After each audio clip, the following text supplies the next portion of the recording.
Selamat malam saudara-saudaraku yang kekasih. Happy Friday. Hari ini kita ketemu lagi dalam PRT online. Kita akan bersekutu, kita akan memuji Tuhan, belajar firman Tuhan dan berdoa bersama-sama. Mari kita mulai dengan puji-pujian. Kita bernyanyi bersama, akan dipimpin oleh Dian dan kawan-kawan. Saya persilakan. Selamat malam saudara-saudari terkasih di dalam Tuhan. Jumpa kembali di PRT online. Walaupun kita masih online, tapi kita semua tetap dalam perlindungan Tuhan. Karena hanya dekat Allah saja kita tenang, daripadanya lah keselamatan kita. Mari kita nyanyi bersama-sama, kita berjoget ya. Okay?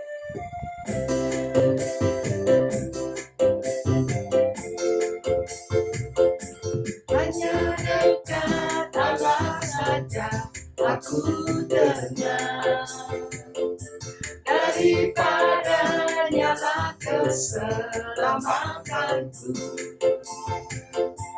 Hanya Dia gunung batuku, hanya Dia kota bentengku.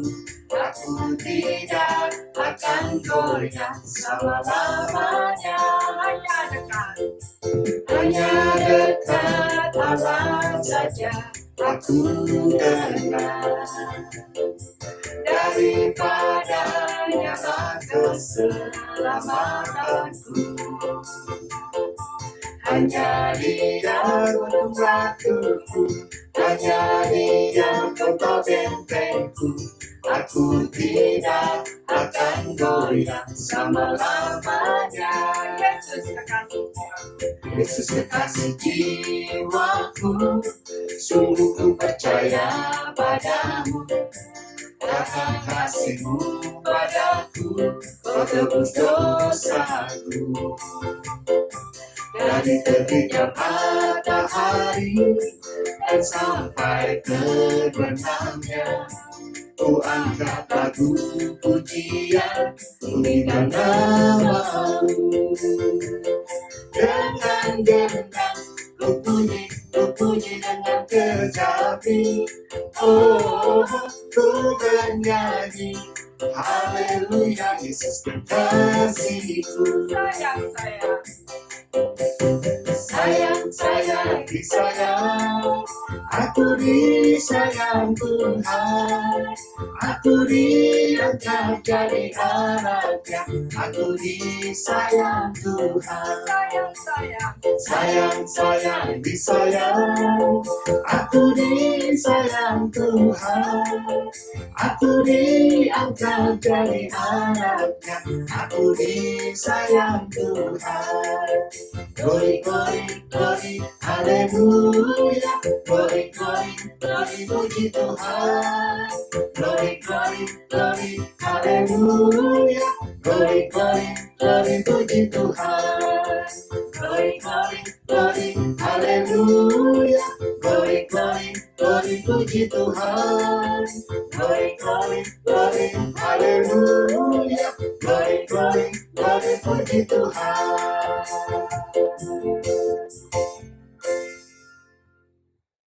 Amin.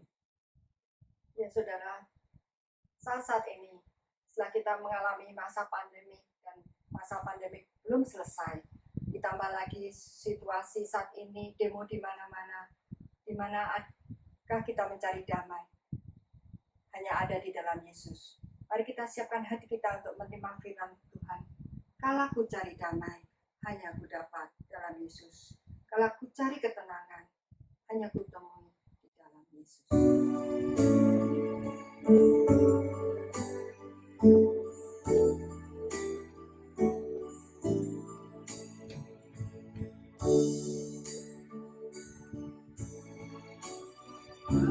Aku cari damai, hanya aku dapat dalam Yesus.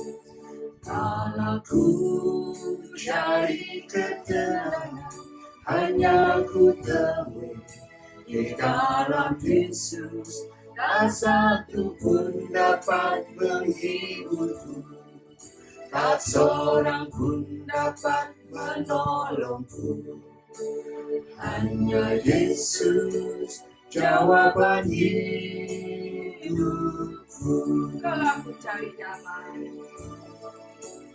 Kalau ku cari damai, hanya ku dapat dalam Yesus. Kalau ku cari ketenangan, hanya ku temui di dalam Yesus. Tak satu pun dapat menghiburku, tak seorang pun dapat menolongku. Hanya Yesus jawaban hidupku.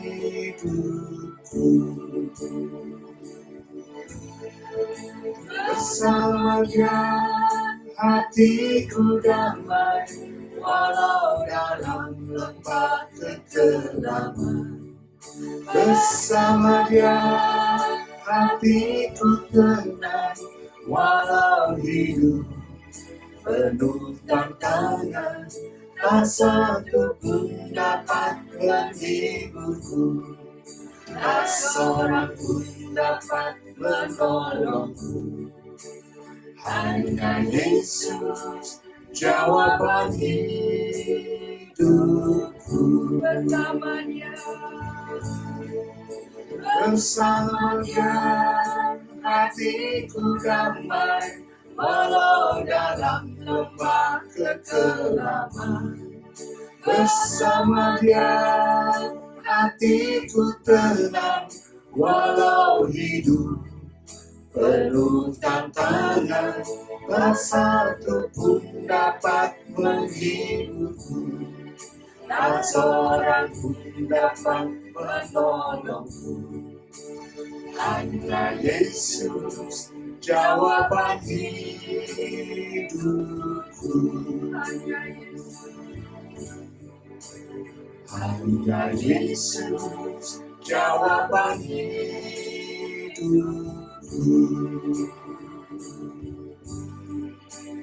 Hanya Yesus jawaban hidupku.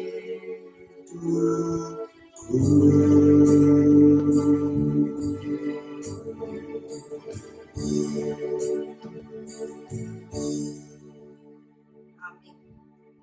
Untuk selanjutnya, saya serahkan pada Pak Edri untuk firman Tuhan. Terima kasih untuk Dian dan kawan-kawan yang sudah memimpin kita dalam puji-pujian. Biarlah lagu-lagu yang kita nyanyikan meneguhkan iman kita bahwa Tuhan tidak pernah meninggalkan kita. Dia selalu dekat dengan kita dan menyayangi kita apapun yang terjadi. Dan biarlah iman dan harap kita semakin diteguhkan. Mari kita berdoa sebelum belajar firman Tuhan. Bapa di sorga, kami mengucap syukur dan terima kasih. Sebab hari ini kami boleh bersama-sama lagi belajar firman-Mu. Kami mohon ya Tuhan, bukalah pikiran dan hati kami, bukalah telinga kami supaya kami mengerti firman-Mu. Ya Roh Kudus, Engkau yang menerjemahkan firman-Mu ke dalam kebutuhan kami masing-masing. Dan pakai hamba-Mu yang lemah dan terbatas ini, jadikan dia saluran berkat buat kami sekalian. Berdoa bersyukur dalam nama Tuhan Yesus, Juru Selamat dan Penebus kami yang hidup selama-lamanya. Amin. Amin. Saudaraku yang kekasih, malam hari ini kita akan belajar sebuah tema mengenal cara kerja Allah. Kita semua tahu bahwa sejak awal pekan ini terjadi demonstrasi besar-besaran di beberapa kota besar di Amerika, termasuk California, LA County. Karena dipicu oleh kematian seorang berkulit hitam, George Floyd, yang ditangkap polisi, lalu polisi itu menaruh lututnya di lehernya. Dia sesak nafas dan akhirnya dia meninggal dunia. Sangat disayangkan bahwa demonstrasi ini juga disertai dengan pembakaran dan penjarahan banyak pertokoan.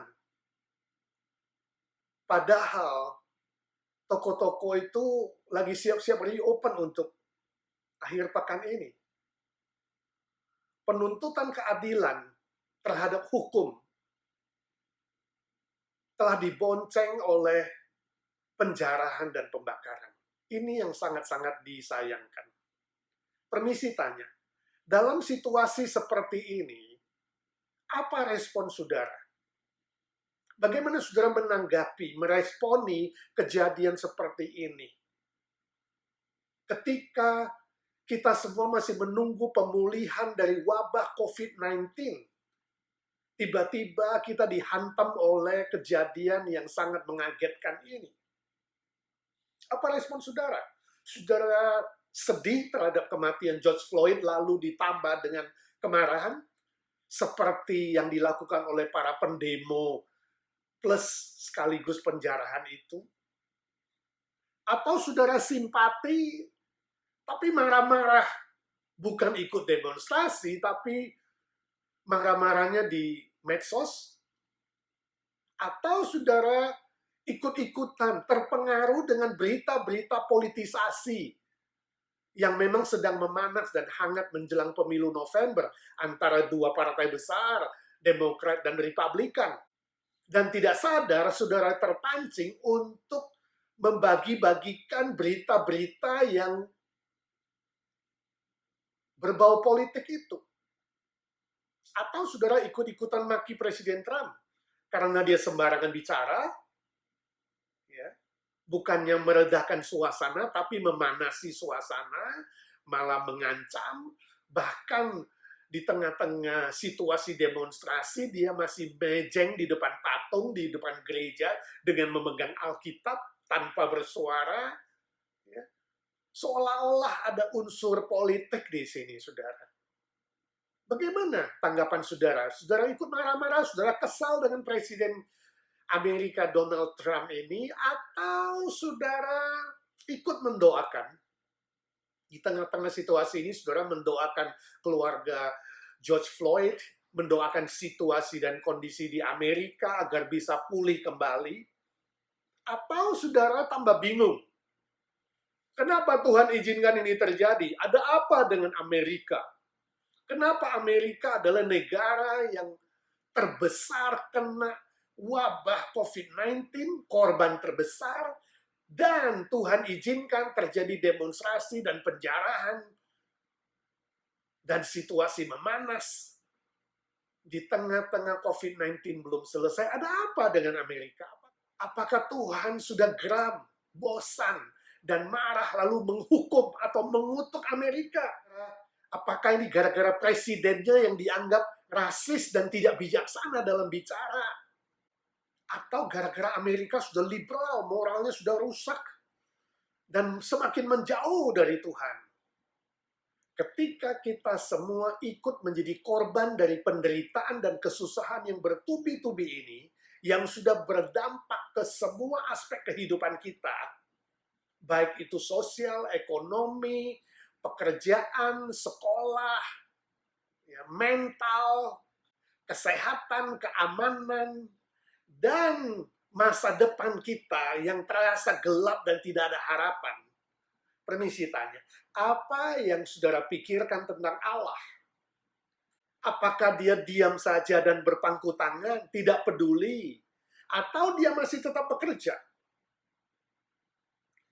Nah, kita yakin bahwa Allah yang kita percaya di dalam Tuhan Yesus Kristus yang sudah bangkit itu adalah Allah yang hidup, yang dinamis, yang bekerja, yang peduli terhadap semua penderitaan, kesusahan, dan persoalan kita. Kita yakin itu. Nah, pertanyaannya, kalau Allah masih tetap bekerja, bagaimana caranya kita mengenal cara kerja Allah? Bagaimana kita bisa tahu Allah sedang bekerja dan cara kerjanya bagaimana? Itu yang akan kita pikirkan malam ini. Mari saya ajak kita membaca firman Tuhan dalam kitab Keluaran pasal 3 ayat 7-12. Demikian firman Tuhan. Keluaran pasal 3 ayat ke-7. Dan Tuhan berfirman, Aku telah memperhatikan dengan sungguh kesengsaraan umatku di tanah Mesir, dan aku telah mendengar seruan mereka yang disebabkan oleh pengerah-pengerah mereka. Ya, aku mengetahui penderitaan mereka. Ayat 8. Sebab itu aku telah turun untuk melepaskan mereka dari tangan orang Mesir dan menuntun mereka keluar dari negeri itu ke suatu negeri yang baik dan luas, suatu negeri yang berlimpah-limpah susu dan madunya, ke tempat orang Kanaan, orang Het, orang Amori, orang Feris, orang Hewi, dan orang Yebus. Ayat ke-9, sekarang seruan orang Israel telah sampai kepadaku, juga telah kulihat betapa kerasnya orang Mesir menindas mereka. Ayat 10, jadi sekarang pergilah, aku mengutus engkau kepada Firaun untuk membawa umatku orang Israel keluar dari Mesir. Ayat 11, tetapi Musa berkata kepada Allah, siapakah aku ini? Maka aku yang akan menghadap Firaun dan membawa orang Israel keluar dari Mesir. Ayat 12, lalu firman-Nya, bukankah aku akan menyertai engkau? Inilah tanda bagimu bahwa aku yang mengutus engkau. Apabila engkau telah membawa bangsa itu keluar dari Mesir, maka kamu akan beribadah kepada Allah di gunung ini. Nah, saudara, dari firman Tuhan yang kita baca, kita akan belajar beberapa kebenaran tentang bagaimana Allah itu bekerja. Yang pertama, Allah itu hadir dan peduli terhadap umatnya. Umat Israel yang menderita aniaya dan kesengsaraan yang berat akibat perbudakan di Mesir selama ratusan tahun. Tuhan tahu, Tuhan peduli, Tuhan hadir di situ. Perhatikan kata kerja yang ditulis dalam ayat 7 dan 9.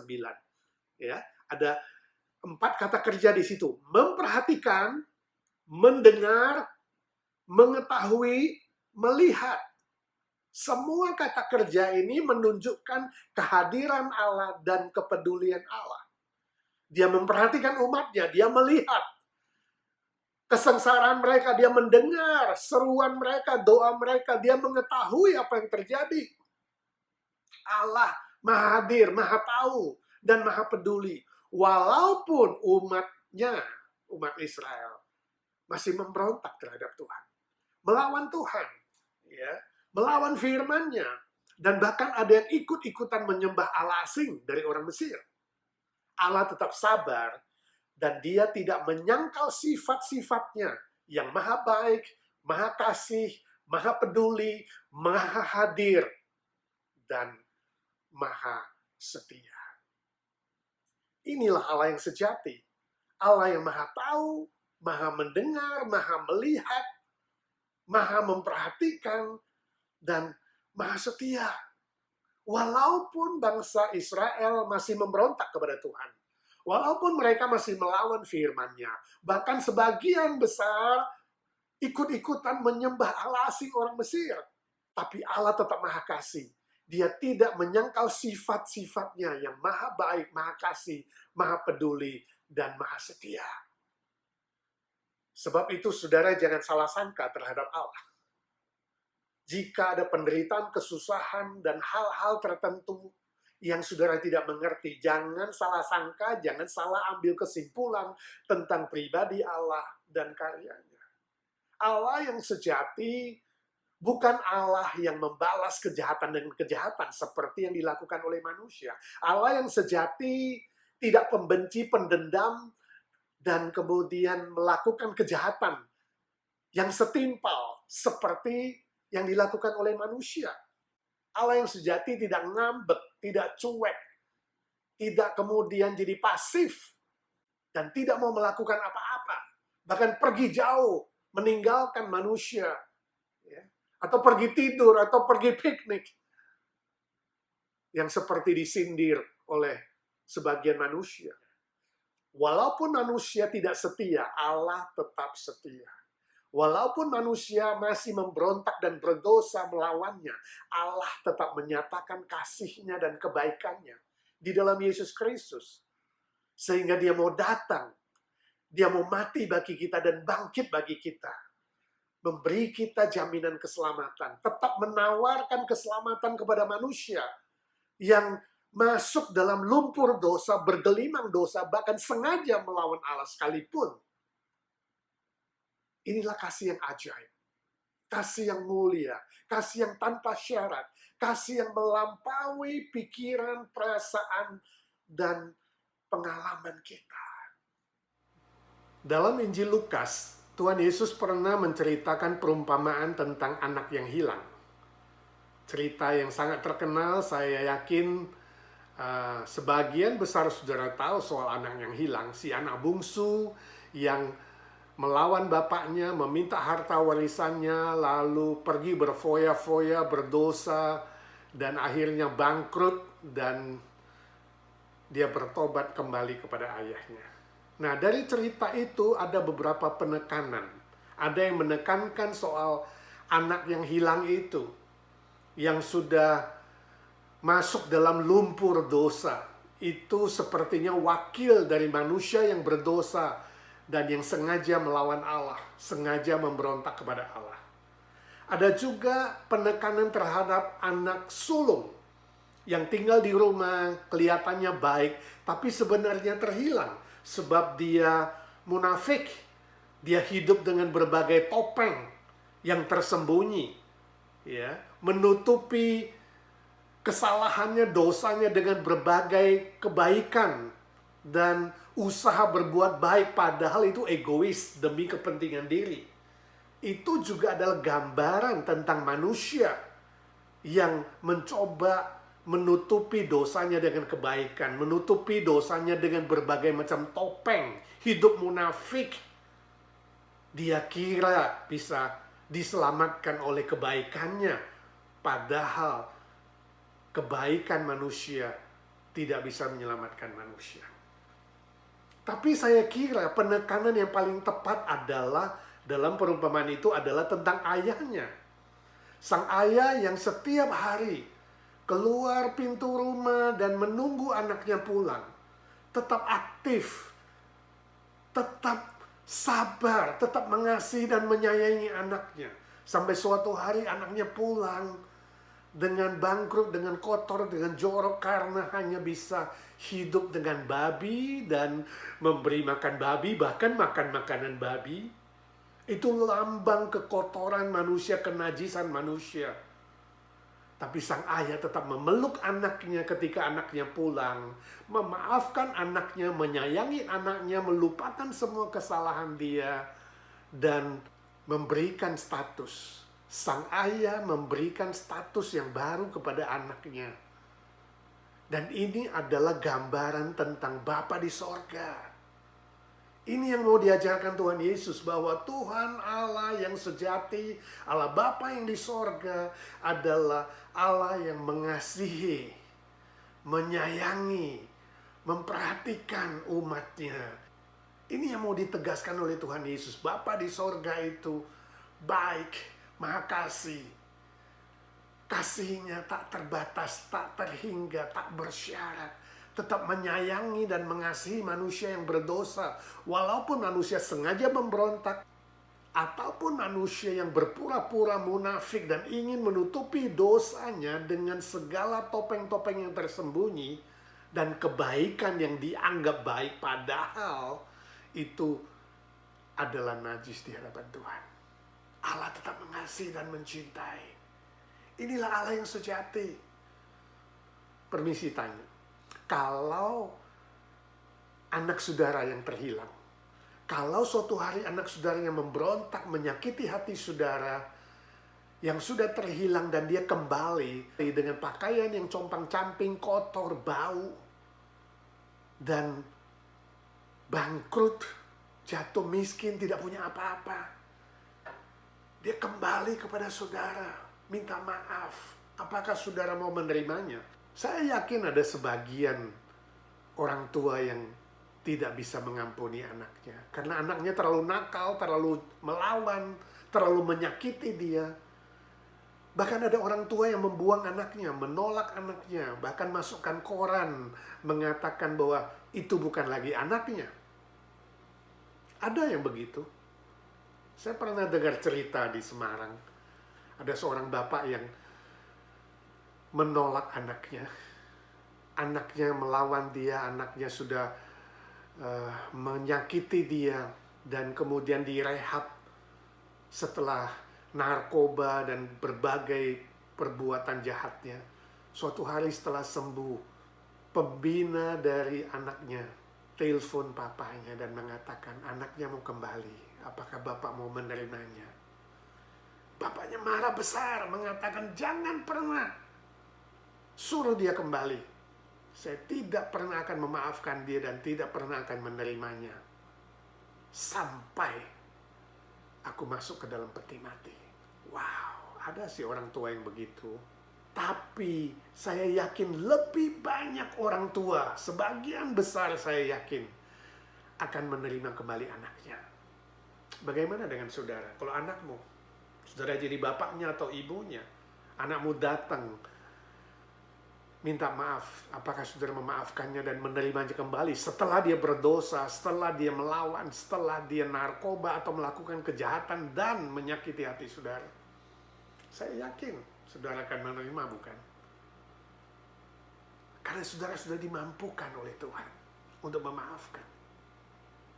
Bayangkan, kalau saudara sendiri bisa menerima anakmu yang seharusnya terbuang dan terhilang, apalagi Bapa di sorga, Allah yang sejati, yang mengasihi kita di dalam Yesus Kristus.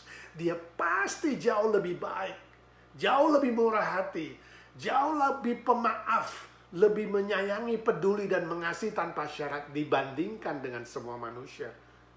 Ya kan? Itulah Allah yang sejati, Allah yang maha baik, maha kasih, maha peduli, maha melihat, maha mendengar, maha menolong. Yang kedua, Allah itu aktif bekerja sesuai dengan hikmatnya, waktunya, dan kedaulatannya. Walaupun seringkali hikmatnya melampaui pikiran kita dan perasaan kita. Walaupun waktunya Allah melampaui keinginan kita yang seringkali mau cepat. Walaupun kedaulatannya seringkali melampaui pengalaman dan kehendak kita. Kita harus tetap yakin bahwa Dia aktif bekerja melampaui pikiran, perasaan, dan pengalaman kita. Roma 11 ayat 33 firman Tuhan berkata demikian. Oh, alangkah dalamnya kekayaan, hikmat, dan pengetahuan Allah. Sungguh tak terselidiki keputusan-keputusannya dan tak terselami jalan-jalannya. Wow. Sungguh tidak ada seorang pun yang mampu mengetahui jalan pikiran Allah. Tidak ada seorang pun yang mengerti waktu Tuhan yang paling tepat dan hikmatnya yang luar biasa. Tidak ada seorang pun manusia yang mampu memberi nasihat kepada Allah. Sebab Dia maha bijak, lebih dari semua manusia. Namun, walaupun banyak hal kita tidak mengerti, kita harus percaya bahwa Allah yang sejati yang kita kenal dalam Yesus Kristus adalah Allah yang dinamis, yang hidup, yang aktif bekerja sesuai dengan kedaulatannya, sesuai dengan hikmatnya, sesuai dengan waktunya yang paling tepat dan paling indah. Coba saudara perhatikan semua kata kerja yang dicatat dalam ayat firman Tuhan di atas itu berbentuk aktif. Khususnya di ayat 8, ayat 10, dan ayat 12. Semuanya berbentuk aktif. Misalnya, Allah turun, aktif. Melepaskan, aktif. Menuntun, aktif. Menuntun umat Israel yang sudah tertindas dan berteriak minta tolong kepada Tuhan. Maka Tuhan turun tangan. Melepaskan mereka, menuntun mereka. Kemudian ayat 10 dan 12 Allah mengutus Musa, aktif. Menyertai Musa, aktif. Agar Musa pergi kepada Firaun dan kemudian meminta kepada Firaun untuk melepaskan Israel dari perbudakan Mesir. Semua kata kerja yang aktif ini menunjukkan sifat Allah yang maha kuasa, maha berdaulat, dan maha bijaksana. Saudara, banyak hal di dunia ini yang kita tidak mengerti. Yang melampaui pikiran kita, perasaan kita, pengalaman kita. Tapi yakinlah, Allah tetap pegang kendali dan Dia bekerja dengan aktif. Dia kontrol segala situasi dan Dia aktif bekerja sesuai dengan waktunya, sesuai dengan kedaulatannya, sesuai dengan hikmatnya. Yang paling baik, paling indah, paling benar. Dan kemudian Dia akan turun tangan, memulihkan, menguatkan, menghibur, memberkati dan menolong umatnya yang minta tolong kepadanya. Dan indah sekali ayat ke-12 memberitahukan kepada kita semua pekerjaan Allah ini yang aktif dan dinamis ini ada sebuah tujuan akhir, yaitu supaya umat Israel boleh beribadah kepada Allah dengan baik dan benar. Saudaraku yang kekasih, melalui semua kejadian-kejadian yang terjadi di dunia yang sudah berdosa ini, di dunia yang dikuasai oleh si jahat ini, Allah sedang menggenapkan rencananya bagi umatnya. Itu tujuan akhir dari hidup ini, supaya kita bisa beribadah kepadanya dengan setia dan melakukan kehendaknya sesuai dengan rencananya bagi kita masing-masing. Saya tidak tahu pergumulan saudara, saya tidak tahu apa yang saudara hadapi, saya juga tidak tahu bagaimana respon saudara ketika Tuhan izinkan ada hal-hal yang saudara tidak mengerti, yang melampaui pikiran, perasaan, dan pengalaman saudara. Khususnya ketika menghadapi berbagai macam penderitaan, kesusahan, sakit, penyakit, dan bencana-bencana di dunia ini. Tapi ingat, kalau Allah mengizinkan semua itu terjadi, selalu ada rencana Allah dan kehendak Allah yang indah dan baik bagi saudara. Supaya saudara bisa mengenal pribadi Allah, cara kerja Allah, dan rencananya yang indah. Supaya saudara bisa tetap beribadah kepada Allah dengan benar, dengan setia, dengan baik. Supaya saudara bisa menjadi alatnya untuk menolong banyak orang mengenal rencana Allah, mengenal kehendak Allah yang indah di dalam Tuhan Yesus Kristus. Dalam Injil Yohanes pasal 9 ayat 1-7, Tuhan Yesus dan murid-muridnya suatu kali berjalan dan bertemu dengan seorang yang buta. Dia buta sejak dia lahir. Lalu murid-muridnya bertanya kepada Tuhan Yesus, "Guru, siapa yang salah? Siapa yang berdosa dalam hal ini? Apakah si orang buta itu atau orang tuanya yang berdosa?" Lalu Tuhan Yesus menjawab murid-muridnya. Dia berkata, bukan dosa dia, bukan dosa orang tuanya.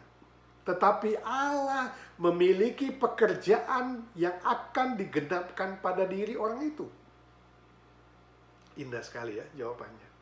Bahwa Allah memiliki pekerjaannya, rencananya terhadap orang itu. Dan orang buta itu akhirnya disembuhkan dan dia dipakai untuk menceritakan perbuatan ajaib dari Tuhan Yesus.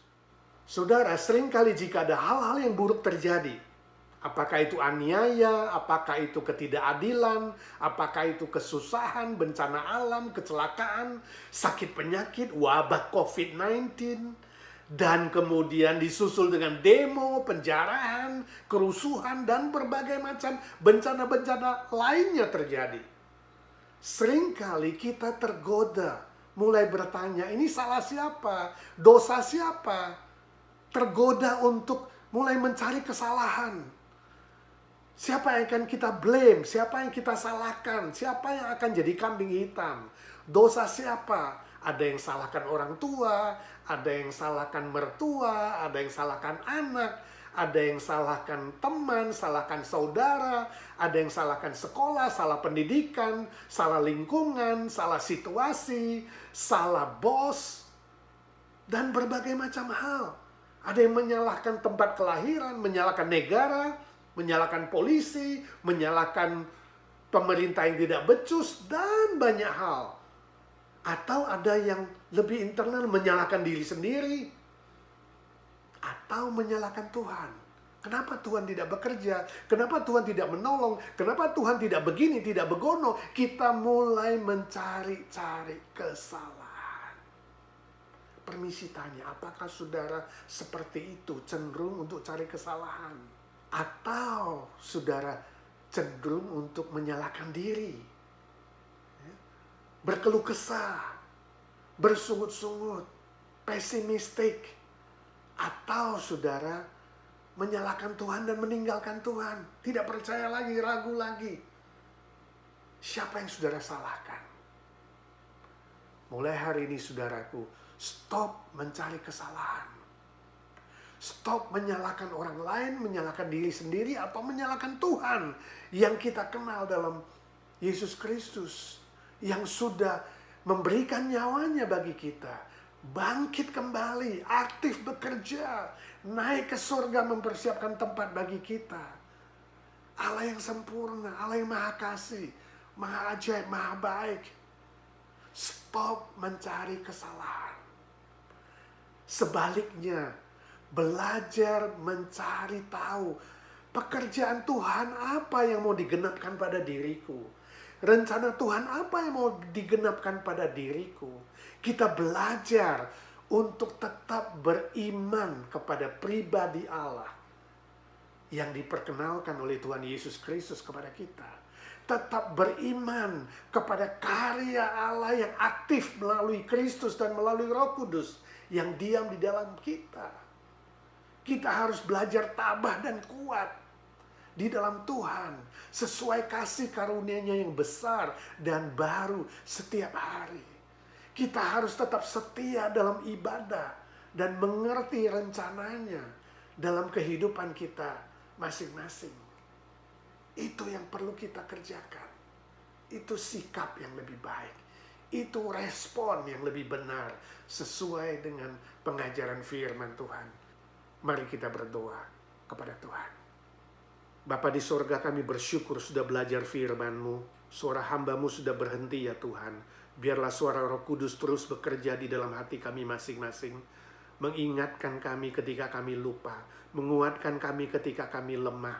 Dan mendidik mengajar kami supaya kami terus berjalan sesuai dengan firman-Mu. Terima kasih Tuhan. Engkau sudah dengar doa kami. Sebab Engkau Allah yang hidup, yang aktif bekerja, yang maha kasih, maha baik, maha peduli, maha penolong, dan maha setia ya Tuhan. Ajar kami terus setia dalam ibadah, setia mengerti rencana-Mu dan pekerjaan-Mu yang akan digenapkan dalam hidup kami masing-masing. Saat ini kami mau berdoa syafaat ya Tuhan, menyerahkan saudara-saudara kami yang sakit dan lemah tubuh. Secara khusus kami berdoa untuk Ibu Roin. Tuhan tolong dia. Tuhan pulihkan kesehatannya secara sempurna.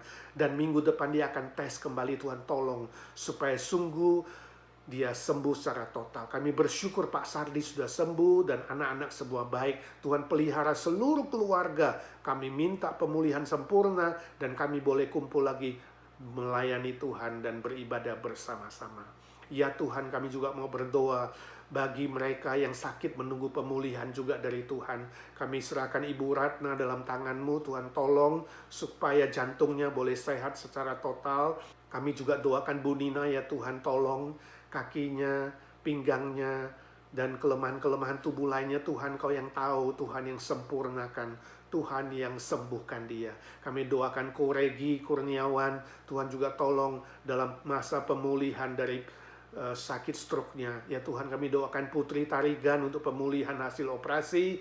Kami bersyukur untuk Om Tan yang sudah keluar dari opname. Tuhan menolong dia dalam pemulihannya. Tuhan kuatkan dia, hiburkan dia, dan tetap berikan dia sukacita. Kami doakan Tante Lena, Tuhan, dan semua senior-senior kami yang lain yang lemah tubuhnya.